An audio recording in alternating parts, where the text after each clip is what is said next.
En este vídeo vamos a analizar las principales características de la unidad tiempo y clima de geografía. Vamos a tratar en un primer momento el tiempo atmosférico y el clima, en un segundo lugar los factores del clima, en tercer lugar elementos del clima y conforme a ese marco definiremos los tipos de tiempo que afectan a la península ibérica, así como los tipos de climas. Comenzamos. Y hay que comenzar definiendo tiempo y clima. Tiempo es el estado de la atmósfera, temperatura, precipitaciones, presión en un momento y lugar determinado. El tiempo es estudiado por la ciencia de la meteorología. El clima, por su parte, es la sucesión periódica y habitual de tipos de tiempo en una zona geográfica concreta y que llegan a caracterizarla. Por ello, se necesitan entre 30 o 40 años para determinar el tipo de clima. La ciencia que estudia esto es la climatología. La ciencia que estudia el clima es la climatología. En España, la Agencia Estatal de Meteorología, AEMET, recopila, registra y difunde la información meteorológica y climática. Su vigilancia del estado de la atmósfera es esencial para la seguridad de las personas y de los bienes materiales, como hemos visto en acontecimientos recientes, para ciertas actividades como la agricultura o el transporte y para informar sobre el cambio climático. Para ello, cuenta con datos procedentes de satélites y de numerosas estaciones meteorológicas.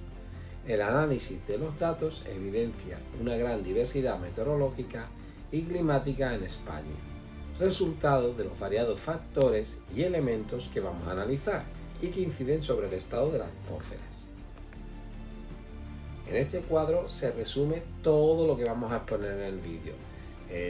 Los distintos elementos del clima, temperatura, humedad, precipitaciones, presión atmosférica y viento, su definición, los factores que influyen en la tercera columna, instrumento de medida, unidad de medida y su representación en los mapas.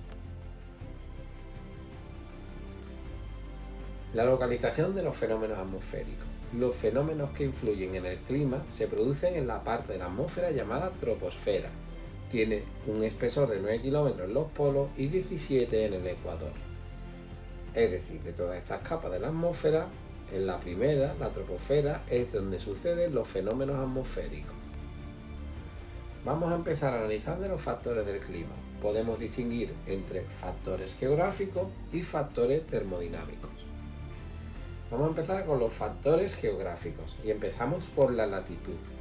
La latitud de la península, en la zona templada del hemisferio norte, ocasiona cambios estacionales en la perpendicularidad de los rayos solares, determinando así la existencia de dos estaciones térmicas bien marcadas, verano e invierno, y separadas por dos de transición, que son la primavera y el otoño. Otro aspecto importante sería la confluencia de masas de aire muy contrastadas, polares y tropicales. En Canarias, por su latitud subtropical, los contrastes estacionales son menos notorios y predomina la influencia de las masas de aire tropicales. El segundo factor geográfico sería el relieve. A medida que se asciende en altitud, la temperatura del aire disminuye unos 0,6 grados centígrados por cada 100 metros ascendidos. Por eso, en las cumbres montañosas hay nieve durante más tiempo que en los valles. ¿Qué aspectos del relieve afectan al clima en español? Pues bien, por un lado, la insolación. Hay las laderas orientadas hacia el sur, que son solanas, son mucho más cálidas que las orientadas hacia el norte, que son más frías, las umbrías. Además, los sistemas montañosos paralelos a la costa van a frenar la influencia del mar, que solo penetra con claridad por el valle del Guadalquivir. El resto de la meseta se encuentra aislada. Además, la posición oeste-este de la mayoría de los relieves dificulta la entrada de las masas de aire procedentes del norte y del sur. Favorece la entrada de las masas de aire del oeste, la meseta le hace perder su humedad y calor en gran medida. Es decir, la península ibérica está abierta sobre todo al Atlántico. Por su parte, las cuencas de ríos encerradas por montañas como Duero y Ebro tienen precipitaciones escasas. La masa de aire descarga su humedad en los sistemas montañosos que la bordean, de ahí que lleguen secas. Tienen frecuentes nieblas causadas por el estancamiento del aire. Estamos viendo cómo el relieve puede afectar al tiempo. Ahí vemos en el mapa la situación de la península ibérica y cómo ese centro está bloqueada por las unidades exteriores de relieve. Por último, como factor geográfico, debemos hablar de la influencia del mar. La cercanía al mar suaviza las temperaturas. El agua tiene un gran calor específico, necesita más tiempo para calentarse y para enfriarse que la superficie continental. Por lo tanto, habrá que buscar un equilibrio térmico entre el continente y el agua, que eso se traducirá en las temperaturas que más cercanas a las costas serán más suaves en invierno y en verano. En general, la influencia del mar es escasa en la península debido a, primero, su gran anchura, segundo, sus costas poco recortadas y tercero, como hemos citado anteriormente, la existencia de relieves montañosos paralelos a la costa que frenan su influencia. Esto, por tanto, establece claras diferencias climáticas entre la periferia abierta al mar, una franja muy estrecha, y un ancho núcleo interior caracterizado por una continentalidad o ausencia de influencia marina. Caso aparte merecen los ambos archipiélagos, donde el influjo del mar es decisivo. A continuación vamos a hablar de los factores termodinámicos. Son los responsables de la circulación atmosférica o sucesión de masas de aire que afectan a un lugar. Determinan, por tanto, los distintos tipos de tiempos atmosféricos y de clima. La circulación atmosférica está regida en superficie por los centros de acción, las masas de aire y los frentes, y en altura por la corriente en chorro o jet stream.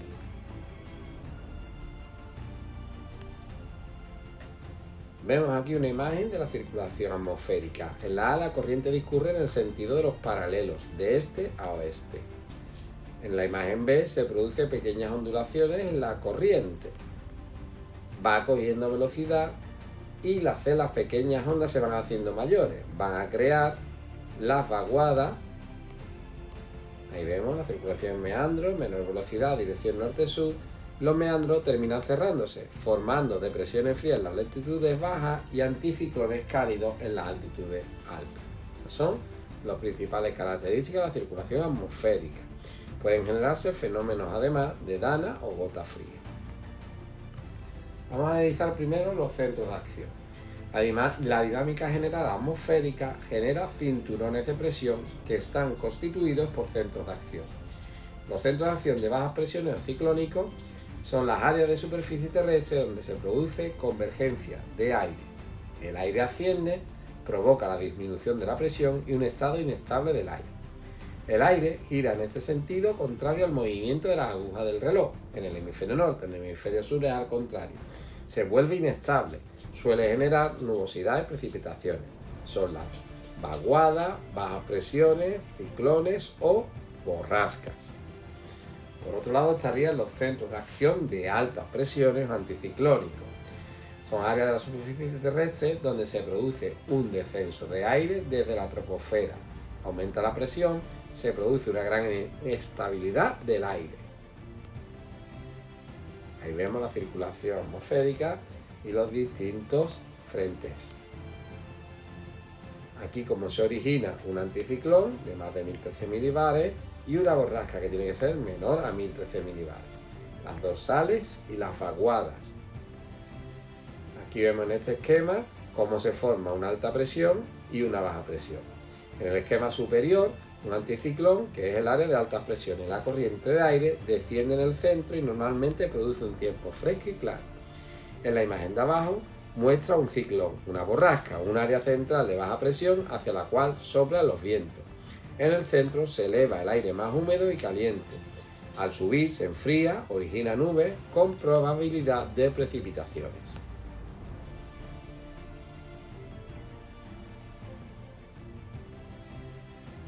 El origen de los centros de acción pueden ser térmicos o dinámicos. Los centros de acción térmicos se forman por el enfriamiento o el calentamiento del aire. Puede ser un anticiclón térmico, se forma cuando una masa de aire se enfría, el aire frío pesa más, desciende y ejerce una alta presión. La baja presión térmica, por su parte, se forma cuando el aire se calienta, el aire caliente pesa menos, se eleva y ejerce una baja presión. Ahí vemos cómo se forma un anticiclón térmico y cómo se forma una baja térmica o borrasca térmica. Los centros de acción dinámicos, por su parte, se forman a partir de las crestas y vaguadas de la corriente en chorro o jet stream, que se refleja en superficie. Las crestas o dorsales generan anticiclones. Las vaguadas o depresiones generan borrascas. La diferencia de altura entre la troposfera polar y la tropical genera un escalón. Este escalón, ¿qué produce? Pues la aceleración de los vientos del oeste. Se localiza en la atmósfera a unos 9.000 metros de altitud. Libres de la influencia del relieve, llegan a alcanzar velocidades de hasta 400 km/h. Ahí vemos los principales anticiclones y borrascas que afectan a la península ibérica. Por un lado tenemos el anticiclón del norte, el anticiclón del este, el anticiclón de las Azores, que afectará mucho en verano, el anticiclón europeo y el anticiclón escandinavo. Por su parte, las borrascas destacamos la borrasca de Islandia, del Atlántico Este, del norte de África, del Golfo de Génova, la borrasca continental originada en Centro Europa y la del Mar del Norte. Los principales centros de acción que dirigen la circulación sobre la península son los siguientes. Centros de acción anticiclónicos, lo que hemos citado. Anticiclón de Azores, que en verano se desplaza hacia el norte, como hemos dicho, en invierno hacia el sur. Los anticiclones polares atlánticos, el anticiclón escandinavo, los anticiclones térmicos del continente europeo, los anticiclones del interior de la península. Son básicos a la hora de hacer la predicción y el comentario de un mapa de tiempo, formados por el enfriamiento del mar. Los centros de acción depresionarios, la depresión de Islandia, la depresión del Golfo de Génova, formada cuando coladas de aire frío continental europeo llegan al Mediterráneo, que se encuentra a una temperatura mucho más cálida y por tanto además húmedo, que originará fuertes precipitaciones. Son las que más afectan al levante español. Las depresiones térmicas del norte de África, las depresiones del interior peninsular, que se forman por el calentamiento del suelo, suelen suceder por tanto en verano. Vamos a explicar ahora lo que son las masas de aire, que son los volúmenes de aire de grandes dimensiones. Por haber permanecido largo tiempo en una determinada región, ha adquirido unas características de temperatura, humedad y presión homogéneas. Estas características tienden a mantenerse cuando la masa de aire se desplaza. Cuando dos masas de aire de características diferentes entran en contacto, apenas se mezclan, forman un límite muy definido. Ese límite se llamará frente. Ese frente ocasionará cambios de tiempo. Las masas de aire que afectan a la península ibérica se pueden clasificar en función de su latitud, que puede ser ártica, polar o subtropical, el lugar donde se configuraron, oceánicas o continentales. En la imagen vemos las distintas masas de aire que afectan a la península ibérica. La masa ártico-marítima, que se origina en la cubeta ártica, es muy fría y seca, pero en su recorrido hacia la península se recalienta por la base y se humedece. Produce nevadas y temperaturas bajas, especialmente al norte. La ártica continental es originaria del noreste de Europa o de Siberia, es muy fría y seca, da lugar a cielos claros y heladas. La polar marítima es originaria del Atlántico Norte, es inicialmente fría. En su recorrido hacia el sur se calienta y se humedece. En invierno produce precipitaciones en las cordilleras cantábricas y en el occidente peninsular. En verano origina fuertes tormentas. La polar continental, originaria del continente europeo, surge a partir del anticiclón térmico que se forma en invierno. Si llega fría y seca, produce tiempo frío y soleado. Si logra recalentarse sobre el Mediterráneo, causa precipitaciones abundantes en el levante peninsular. La tropical marítima se origina en el Atlántico junto a las Azores. Es cálida y húmeda. En su recorrido hacia el norte se enfría relativamente por la base y se estabiliza. Produce temperaturas altas en verano y suaves el resto del año. Y la tropical continental, que se forma en el norte de África, sobre el Sáhara, se caracteriza por su temperatura elevada y por su extrema sequedad, lo que provoca estabilidad. Es la que influye sobre todo en las olas de calor. Vamos a analizar ahora los frentes, que son superficies que separan dos masas de aire de características distintas. La diferencia de presión hace que el aire cálido ascienda por encima del frío. Esto hace que se condense el vapor de agua y dé lugar a precipitaciones. Se crea por tanto una borrasca. El frente que separa las masas de aire polares de las tropicales es el frente polar. Se representa en los mapas de tiempo como una sucesión de frentes fríos y cálidos. Son sucesión de borrascas con desplazamiento oeste-este.